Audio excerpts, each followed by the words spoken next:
औज़ुबिल्लाहि मिनश्शैतानिर्रजीम, बिस्मिल्लाहिर्रहमानिर्रहीम। आज का पांचवा सवाल, दो सवालों का मैंने मिक्स किया है। एक सवाल ये था कि होलिस्टिक हेल्थ में कैंसर का ट्रीटमेंट प्लीज़ बता दें जल्दी से, और दूसरा ये था कि मुझे जल्दी से इनफर्टिलिटी का ट्रीटमेंट होलिस्टिक हेल्थ में बता दें।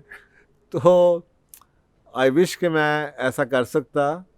देखें, बात यह है कि होलिस्टिक हेल्थ को अगर आप समझें तो जैसे मैंने आपसे कहा था कि एलोपैथिक में जो सर दर्द की दवाई कोई भी आपको बताएगा पैनाडोल खा लें, पैरासीटामोल खा लें, लेकिन होलिस्टिक हेल्थ ऐसा नहीं है।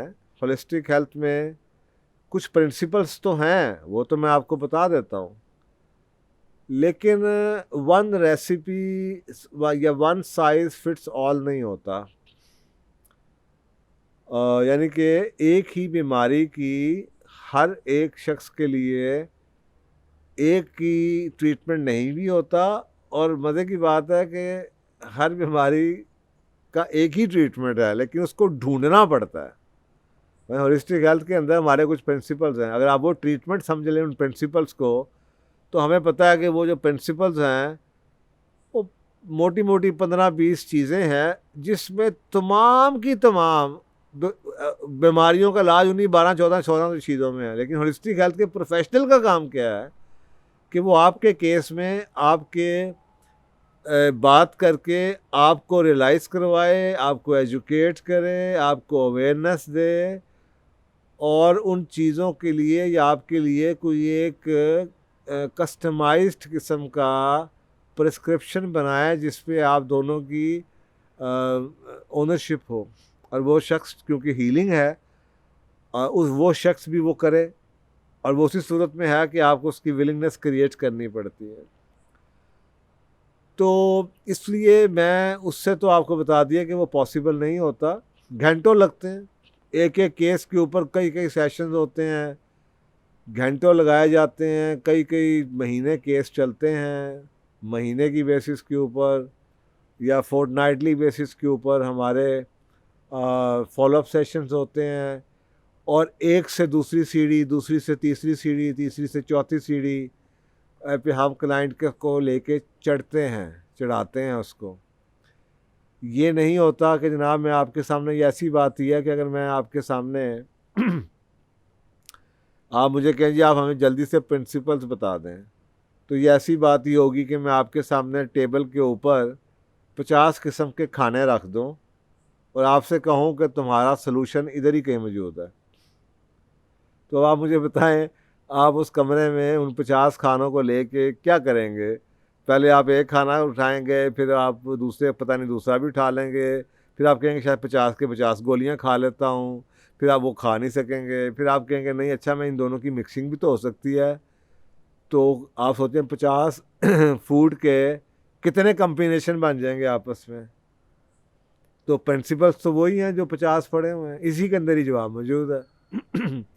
तो ये जो अंडरस्टैंडिंग है इस चीज़ की, यही होलिस्टिक हेल्थ के बंदे का अपना एक्सपीरियंस, उसके अपने बिलीव्स, उसका अपना नॉलेज, वो आपको कि ये जो सफ़र है टेस्ट एंड ट्रायल का, ये आसान कर देता है। बजाय इसके कि आप ढूंढते रहें, आपको कमरे में बंद करके कहूँ यार ये इस कमरे के अंदर ढूंढ लो, ये चीज़ें पड़ी हैं इधर ही कहीं तुम्हारा इलाज है, तो वो पॉसिबल नहीं होता। लेकिन जो प्रिंसिपल्स हैं, देखें, सबसे पहले तो हम क्लाइंट के साथ आ, एक बड़ी क्रिटिकल चीज़ होती है, जब बीमारी लगती है ना तो हम उससे पूछते हैं अच्छा यार ये कब शुरू हुआ, उसके जो पिछला साल 1.5 साल होता है ना वो बड़ा अहम होता है। बीमारी की नेचर से हमें पता चल जाता है, मसलन अगर ऐसी बीमारी है जो कि बहुत बड़ी है और आराम से लगती है, तो हम कहते हैं यार इसका पिछला साल 1.5 साल में कोई ऐसा अहम इवेंट्स हुए तो बताओ। तो अगर कोई मीग्रेन वगैरह हुई है या कुछ और ऐसा हो तो हम कहते हैं अच्छा यार पिछले साल में, कोई पिछले 3-4 महीने में देखो कुछ हुआ है।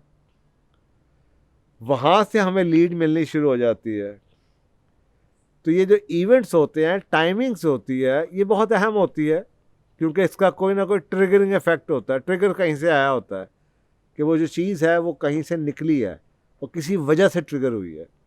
तो हम वहाँ से लीड पकड़ते हैं, और उसके बाद उससे बातों बातों में सब कुछ हमें पता चल जाता है कि इस बंदे की आदतें कैसी हैं, बिहेवियर कैसा है, गाली गलौज करने वाला है या नहीं है, पैसिव है, अग्रेसिव है, दोस्तों के बारे में क्या ओपिनियन है, माँ बाप कैसा है, आपस में ताल्लुकात कैसे है, शादीशुदा है नहीं है, शादी करना चाहता है, हो ही नहीं, दिल टूटा हुआ है, दुखा हुआ है, खुराक क्या खा रहा है, उठने की रूटीन क्या है, दफ्तर में काम की नेचर क्या है, और इसके अपने बिलीफ्स कैसे हैं, इसका अपने फेथ का लेवल क्या है, मोरालिटी कहाँ पे है, आदाब क्या हैं, अखलाकियात क्या हैं, ये सारी चीज़ें ना हमें क्लू देना शुरू कर देती हैं। और इस इंफॉर्मेशन को उसकी बीमारी के साथ लगा के, उसकी टाइमिंग के साथ लगा के, फिर हम अपना पहला प्रिस्क्रिप्शन उसको देते हैं और ये सोच के देते हैं कि ये आसान हो उसके लिए। जब वो उसको कर देता है, उसे कहते हैं कि अगर हफ्ते में फ़ोन पे बताते रहना इससे क्या फ़र्क पड़ रहा है। जब हमें वो रिज़ल्ट डिज़ायर्ड मिलने शुरू हो जाते हैं तो फिर हम दूसरी चीज़ अनफोल्ड करते हैं, फिर तीसरी चीज़ अनफोल्ड करते हैं, फिर चौथी चीज़ अनफोल्ड करते हैं, और इस तरह से ये जर्नी शुरू हो जाता है।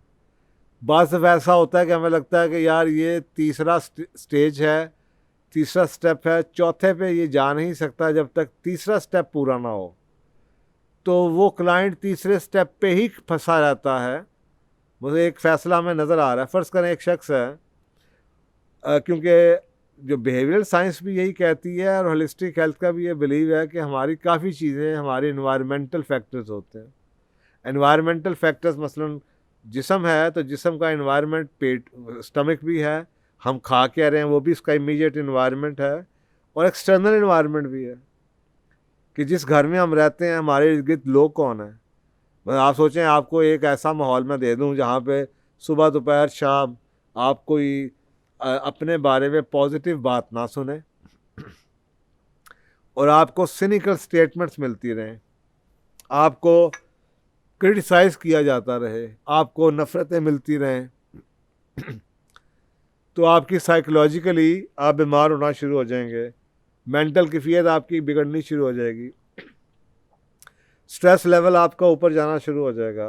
और अगर ये स्ट्रेस रिलीव नहीं होता तो क्रॉनिकली ये जो स्ट्रेस है ये आपको कई बीमारियां दे देता है। ये इनफर्टिलिटी भी दे सकता है, ये आपका जनाब दिल की बीमारियां भी लगा सकता है, और ये स्ट्रेस आपका कैंसर की तरफ भी ले जाता है।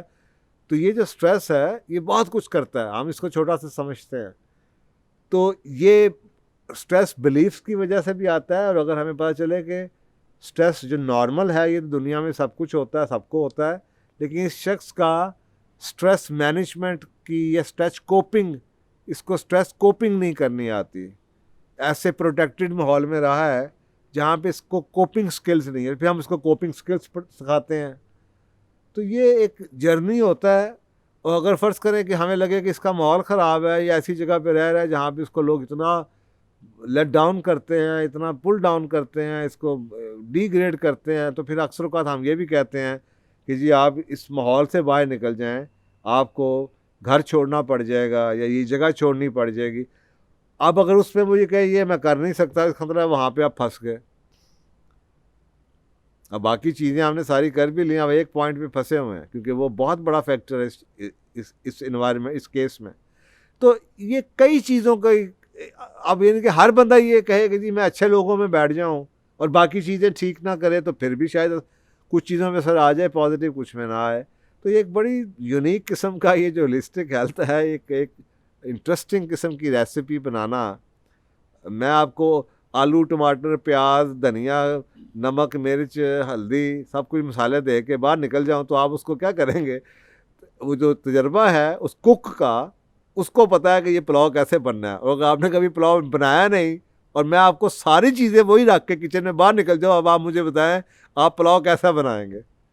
तो होलिस्टिक हेल्थ और पेशेंट और जो उसका होलिस्टिक हेल्थ का प्रोफेशनल है उसका रिलेशनशिप ऐसा ही है कि वो आपके लिए ये जो ट्रायल एंड एरर है कि कब बनेगा पुलाव और कब वो ठीक बनेगा और कब आप एक्सपर्ट होंगे, तो वो उस जर्नी को कम कर देता है। तो इसलिए आई रिग्रेट कि जी कि मैं आपको जवाब उस तरह नहीं दे पाया, लेकिन इसकी लिमिटेशन मैंने आपको बता दी हैं कि इसका इस तरह का जवाब बन नहीं सकेगा। ओके, जज़ाकल्लाह।